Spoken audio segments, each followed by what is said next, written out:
Hello नमस्कार, मैं doctor Rajneesh Kumar आप सभी का एक बार फिर से हार्दिक स्वागत करता हूं। आज के वीडियो लेक्चर में हम चर्चा करेंगे कि अगर आप यूजीसी नेट तथा अन्य प्रतियोगी परीक्षाओं की तैयारी कर रहे हो जिनका संबंध हिंदी साहित्य से हो, तो आपकी परीक्षा 1 महीने बची हुई हो, तो किन खास रचनाकारों की रचनाओं को हमें ध्यान में रखना है और ये भी ध्यान में रखना है कि उन रचनाकारों की रचनाओं का क्रम प्रायः पूछ लिया जाता है, जिसको लेकर परीक्षार्थियों पर काफ़ी तनाव रहता है कि उनकी रचनाओं को हम कैसे याद करें। तो हमारे दिमाग में आया कि अगर एक प्रतियोगी छात्र होने के कारण हमें याद करना रहे कि कौन-कौन से लेखक हैं, जिन्हें विशेष ध्यान देना चाहिए और परीक्षा के पूर्व एक बार रिवीजन करके जाना चाहिए। तो हमने कुल 20 वर्षों के प्रश्न पत्रों को देखा, खासतौर से यूजीसी नेट के पेपर को देखा, तो कुछ लेखक, कवि उभर कर सामने आए, जिनकी रचनाओं का क्रम प्रायः पूछ लिया गया है। तो हिंदी साहित्य का इतिहास समुद्र की तरह है और रचनाओं का भरमार है।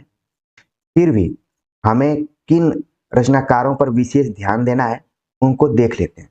तो चलते हैं, पहले हम बात करते हैं कि अगर हम हिंदी साहित्य का इतिहास पढ़ रहे हैं, उसमें काव्यखंड को पढ़ रहे हैं, तो किन-किन कवियों को ध्यान में रखना है। तो सबसे पहले जो नाम आ रहा है तुलसीदास का। तुलसीदास की रचनाओं को आपको विशेष रूप से ध्यान से देखकर पढ़ना है। इनकी कुल 12 रचनाएँ हैं। केशवदास की रचनाओं को देखना है। इसके बाद सीधे आप देख रहे हैं कि जयशंकर प्रसाद, सुमित्रानंदन पंत, सूर्यकांत त्रिपाठी, निराला, महादेवी वर्मा, यानी कि ये जो 4 छायावादी कवि हैं, इन कवियों से लगातार क्रम वाले प्रश्न पूछे गए हैं। तो इनकी रचनाओं को आप प्रकाशन वर्ष के साथ ही और जितनी भी रचनाएँ हैं, उनको अपने दिमाग में रखिए। इसके बाद हरिवंश राय बच्चन से संबंधित सवाल पूछे जाते रहे हैं क्रम के प्रश्नों के रूप में। अज्ञेय, रघुवीर सहाय। तो हिंदी साहित्य का काव्य खंड आप पढ़ेंगे तो हजारों कवि आपको मिलेंगे, लेकिन उनमें जो सबसे प्रमुख कवियों से सवाल पूछे जाते रहे हैं, उनकी रचनाओं के क्रम पूछे जा रहे हैं, उनके बारे में हमने बताया, तो दो बहुत कम आपको यहाँ पर दिख रहे होंगे। तो अगर आपकी परीक्षा 1 महीने बची हो, तो इन रचनाकारों की रचनाओं को ज़रूर आप अपने ध्यान में रख कर जाइए। तो ये तो रही कविता की बात। पोर्शन है वो क्या है, कहानीकार। कहानीकार के रूप में आप देख रहे हैं कि मात्र 3 कहानीकारों से ज्यादातर सवाल क्रम वाले प्रश्न में पूछे गए हैं, जिसमें नाम है प्रेमचंद का, जयशंकर प्रसाद और सच्चिदानंद वात्स्यन अज्ञेय का। तो यहाँ पर आप देख रहे हैं कि प्रेमचंद ने कुल 300 कहानियां लिखी थी। अब इन 300 कहानियों का क्रम कई बार पूछ लिया जाता है, तो ध्यान में आपको रखना पड़ेगा प्रेमचंद को पूरा। जयशंकर प्रसाद ने भी लगभग 70 के आसपास में कहानियां लिखी हैं और अज्ञेय ने भी ठीक ठाक कहानियां लिखी हैं। तो हमने देखा कि प्रश्न पत्रों में प्रायः प्रेमचंद, प्रसाद और अज्ञेय की कहानियों का क्रम पूछ लिया गया है, कहानी संग्रह पूछ लिया गया है। तो आप परीक्षा से पूर्व इसको जरूर ध्यान में रखकर जाए। इसके बाद देखते हैं अगली विधा कौन है। उपन्यासकारों के दृष्टिकोण से देखा जाए तो कौन कौन से ऐसे उपन्यासकार हैं जो कि परीक्षा के दृष्टिकोण से काफी इंपॉर्टेंट है। उसमें पहला नाम है प्रेमचंद, ईलाचंद्र जोशी, भगवती चरण वर्मा, वृंदावन लाल वर्मा, चतुर्सेन शास्त्री, देवराज, फणीश्वरनाथ रेणु, हजारी प्रसाद द्विवेदी, विष्णु प्रभाकर, अमृतलाल नागर, यशपाल, राही मासूम राजा। इसके अलावा कुछ और उपन्यासकार हैं, जिसमें कि भीष्म साहनी, जगदीश चंद्र, रमेश चंद्र शाह, श्रीलाल शुक्ल। और महिलाओं में देखें तो 3 महिलाओं का नाम यहाँ पर है, कृष्णा शोभती, मृदुला गर्ग, उषा प्रियमदा। तो हमने उपन्यासकारों पर चर्चा की, तो आपने देखा कि प्रेमचंद से लेकर उषा प्रियमदा तक के उपन्यासकारों के उपन्यासों का क्रम पूछ लिया गया है परीक्षाओं में। तो इनको विशेष तौर पर आपको ध्यान में रखकर जाना होगा परीक्षाओं में, जिससे कि इनसे प्रश्न आए तो आपका प्रश्न बिल्कुल गलत ना हो, सही हो जाए। बात करते हैं कि किन किन नाटककारों को हमें विशेष तौर पर ध्यान में रखना है। इसमें पहला नाम है भारतेंदु का, जयशंकर प्रसाद, लक्ष्मी नारायण लाल, विष्णु प्रभाकर, भीष्म साहनी, सुरेंद्र वर्मा आदि के नाटकों का क्रम प्राय परीक्षाओं में पूछा जाता रहा है। इसलिए मुझे लगा कि रचनाकार और रचनाएं बहुत सारी हैं, लेकिन ऐसे कुछ प्रमुख रचनाकार हैं जिनकी रचनाओं का क्रम परीक्षाओं में पूछा गया है, तो उनकी संख्या बहुत कम है। आप देख रहे हैं कि मोटी मोटी किताबों में ढेर सारे तथ्य हैं, लेकिन उसमें से विशेष तौर पर किस पे ध्यान देना है अब आप समझ रहे होंगे। आगे बात करते हैं अगले विधा के ऊपर, जो आलोचक के रूप में है।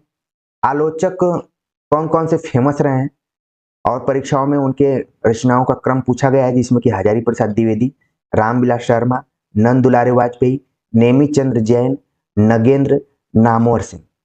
ये ऐसे आलोचक हैं जिनकी आलोचनात्मक पुस्तकों का क्रम पूछ लिया गया है, तो उम्मीद है कि आप इनको ध्यान में रखेंगे। अगली विधा में चलते हैं। अगली विधा निबंध है, तो प्रमुख निबंधकारों को हमें ध्यान में रखना है। कौन कौन से हैं? लल्लू लाल, सरदार पूर्ण सिंह, विद्या निवास मिश्र, कुबेर नाथ राय, रामविलास शर्मा, निर्मल वर्मा, अज्ञे, शरद जोशी, सूर्यकांत त्रिपाठी निराला। तो ये प्रमुख निबंधकार हैं जिनके निबंधों को आधार बनाकर क्रम अनुसार पूछने वाले प्रश्न ज्यादातर परीक्षाओं में पूछे गए हैं, तो उम्मीद है कि आपने देख लिया होगा। खासतौर से विद्या निवास मिश्र और कुबेर नाथ राय, ये सवाल निश्चित तौर पर परीक्षाओं में पूछे जाते रहे हैं और इन्होंने खूब निबंध लिखा है। खासतौर से ये ललित निबंधकार के रूप में जाने जाते हैं, तो आप परीक्षा से पूर्व इनको जरूर एक बार ध्यान में रखकर जाएंगे। यहाँ पर आप देख रहे हैं निर्मल वर्मा के निबंध भी क्रम के परीक्षाओं में पूछे जाते हैं। क्रमानुसार इनके निबंधों को आप सही बताइए कौन सा विकल्प में क्रम सही है। इसी तरीके से अज्ञे हैं शरद जोशी, निराला। निराला का नाम काव्य में भी आया था, लेकिन उनके कुछ निबंध भी हैं जो कि फेमस रहे। अगले विधा में बात करते हैं तो है अन्य गद्य विधाएं। अन्य गद्य विधाएं में आत्मकथा, संस्मरण, यात्रावृत्त, रेखा चित्र तमाम विधाएं आती हैं। उसमें देखा जाए तो महादेवी वर्मा, विष्णु प्रभाकर, राहुल साकृत्यायन, हरिवंश राय बच्चन, ये चार नाम उभर कर सामने आ रहे हैं जिनकी रचनाओं को आधार बनाते हुए क्रमानुसार वाले प्रश्न पूछे गए। ठीक है, तो उम्मीद है कि अब आपको समझ में आ गया होगा कि अगर आपका एग्जाम 1 महीने बचे हो तो तमाम रचनाकारों और रचनाओं को तो पढ़ना ही है, जितना आपका दिमाग उनको कैप्चर कर सके, आपके दिमाग में रचनाएं बैठ जाएं और परीक्षा में एलिमिनेट करके आप सही आंसर तक पहुंच जाएं।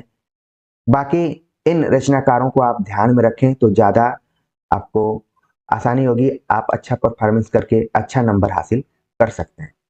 ठीक है, तो उम्मीद है कि हमारा जो प्रयास था कि प्रमुख रचनाकारों और रचनाओं से परिचय कराया जाए, तो हमने अभी केवल रचनाकारों से ही परिचय कराया है, अलग अलग विधाओं के, कि जिससे कि लगातार क्रमानुसार सवाल पूछे जाते रहे प्रकाशन वर्ष की दृष्टिकोण से, या फिर उनकी रचनाएं जो दे दी गई हैं उनको इसमें से छांटना है। तो उम्मीद है कि आप अब इन रचनाकारों को ध्यान में रखेंगे और अपनी तैयारी को जारी रखेंगे। तो कमेंट्स कर जरूर बताइए कि आज का ये वीडियो लेक्चर आप सभी को कैसा लगा। आगे के वीडियो लेक्चर में हम इन प्रमुख रचनाकारों के रचनाओं पर भी चर्चा करेंगे ताकि आपको और सहूलियत हो सके। तो मिलते हैं एक नए वीडियो लेक्चर और प्रैक्टिस सेट के साथ, तब तक के लिए नमस्कार।